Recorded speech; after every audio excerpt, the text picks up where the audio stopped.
안녕하세요. 주일 잘 보내셨나요? 그리고 이번 한 주간 월요일도 잘 시작하고 계신가요? 오늘은 6월 15일 월요일 고린도전서 10장 1절에서부터 13절까지를 본문으로 묵상을 함께 나누겠습니다. 오늘 이 본문을 통해서 제가 묵상한 하나님은 놀라운 손길로 돌봐주시는 분입니다. 바울은요, 고린도 교회 교인들에게 먼 옛날 출애굽 시절 이스라엘 민족이 어떻게 살았는지를 말합니다. 그들은요, 하나님의 돌보심으로 살았습니다. 자, 당시 상황이 출애굽이라고 하는 특별한 상황이다 보니 하나님의 돌보심 역시도 매우 특별했습니다. 하나님은요, 위대한 인도자 모세를 세워주셨고, 또 구름으로 뜨거운 햇살을 막아주셨고, 또 홍해 바다를 갈라서 백성들이 그 바다를 걸어서 건너가게 해주셨습니다. 자, 그리고 만나와 메추라기를 음식으로 제공해 주셨고, 또 반석에서 쏟아져 나오는 생수를 음료로 제공해 주셨습니다. 4절 말씀을 읽어볼까요? 다 같은 신령한 음료를 마셨으니 이는 그들을 따르는 신령한 반석으로부터 마셨음에 그 반석은 곧 그리스도시라. 아멘. 자, 지금 4절은 음료를 이야기하고 있지만 사실 이 음료뿐 아니라 앞서 말했던 이 모든 돌보심은 그들과 동행하시는, 오늘 본문은 따르다라고 돼 있죠. 근데 동행하신다라는 의미예요. 동행하시는 하나님의 손길로 이루어진 것들이었습니다. 자, 바울은요, 고린도 교인들도 이 같은 하나님의 돌보심을 받고 있다, 이걸 말하려고 했던 겁니다. 하나님의 돌보심은요, 그런데 오늘 제게도 마찬가지입니다. 물론 출애굽 시대의 광야만큼 특별하지는 않죠. 그렇다 하더라도 예수님을 영접한 후 지금까지 저의 삶은 저 개인적으로는 나름 특별했습니다. 제 삶은요, 하나님이 돌봐주셨습니다. 하나님은요, 때마다 저에게 좋은 인도자를 만나게 해주셨고, 그리고 저와 제 가족을 보호해 주셨고, 또한 필요한 것들을 공급해 주셨습니다. 이 하나님의 손길은 정말 놀라지 않을 수가 없습니다. 자, 그렇다면 오늘 이 본문을 통해서 제가 발견한 인간의 모습, 어떤 게 있을까요? 오늘은 본보기가 된 사람들을 볼 수 있습니다. 자, 5절과 6절 말씀 계속 이어서 읽어보겠습니다. 그러나 그들의 다수를 하나님이 기뻐하지 아니하셨으므로 그들이 광야에서 멸망을 받았느니라. 이러한 일은 우리의 본보기가 되어 우리로 하여금 그들이 악을 즐겨 한 것 같이 즐겨 하는 자가 되지 않게 하려 함이니. 아멘. 자, 출애굽의 이스라엘 백성들은요, 하나님의 돌보심을 받았지만 읽은 이 본문의 말씀처럼 그들 중에 다수는 시험에 빠졌습니다. 바울은요, 그들이 간 잘못된 길, 그 길을 본보기로 보여줍니다. 그게 이제 쭉 이어서 나오는 7절에서부터 10절까지의 말씀인데요. 읽지는 않겠습니다. 자, 그들은요, 우상을 숭배했고 음행에 빠졌습니다. 그리고 하나님을 시험했고 하나님을 원망했습니다.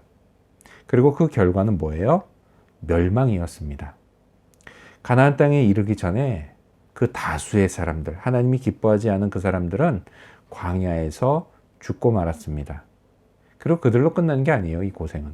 그 여파가요, 자식들 세대까지 미쳤습니다. 사실 애굽에서 가나안까지는 빨리 가면 일주일이라는 이야기도 합니다. 이렇게 며칠이면 끝났을 그 광야길을 무려 40년이나 돌아가게 됐던 것입니다. 바울은요, 이 본보기를 통해 배워라 라고 말하는 겁니다. 12절 말씀 읽어볼까요?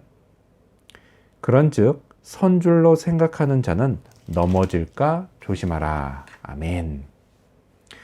자, 하나님의 돌보심을 받는 주의 백성, 그 중에서도 특히 자기의 믿음이 강하다고 생각하는 사람, 그런 사람은 넘어질까 조심하라고 권면합니다.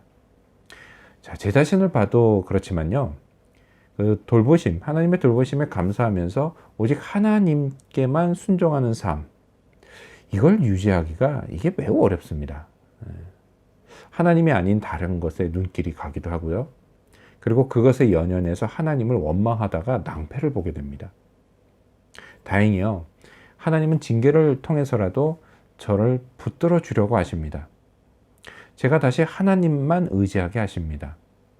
이 하나님의 손길, 그 손길을 일찌감치 깨달으면 고생을 덜 하지만 그렇지 않으면 고생을 그만큼 더 하게 되어 있습니다. 자, 그렇다면 마지막으로 오늘 이 본문을 통해서 나에게 주시는 교훈, 제게 주시는 교훈이 뭘까요? 그건 좋은 본보기가 되자입니다. 마지막으로 13절 말씀을 읽어보겠습니다. 사람이 감당할 시험 밖에는 너희가 당한 것이 없나니 오직 하나님은 미쁘사 너희가 감당하지 못할 시험 당함을 허락하지 아니하시고 시험 당할 즈음에 또한 피할 길을 내사 너희로 능히 감당하게 하시느니라. 아멘.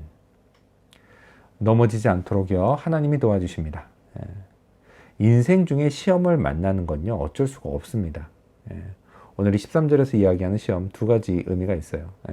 그게 내 죄에 의한 것, 내 죄 때문에 받는 유혹, 그런 시험이든지 아니면 내 연단을 위해서 하나님이 허락하신 그런 시험이든지, 아무튼 내 죄로 인한 것이든 아니면 나의 연단을 위한 것이든 인생에서 시험은 피할 수가 없다라는 겁니다. 그런데요, 이 시험을 잘 통과할 때마다 저는 하나님 되심을 더욱 분명히 알게 됩니다. 그리고 믿음이 더욱 굳세집니다. 출애굽 시절 이스라엘 사람들이 훗날 고린도 교회 교인들의 본보기가 되었던 것처럼요, 저 역시도 누군가의 본보기가 될 겁니다. 그렇다면 시험을 잘 감당한 하나님의 사람으로 좋은 본보기가 되고 싶습니다. 이를 위해서요, 하나님의 돌보심에서 벗어나지 말아야겠습니다. 늘 절실히 깨닫는 게 있습니다. 뭐냐? 저는요, 하나님의 은혜가 정말 필요하다라는 겁니다. 요즘은요, 여러 경로를 통해서 제게 베풀어지는 하나님의 은혜를 자주 깨닫습니다.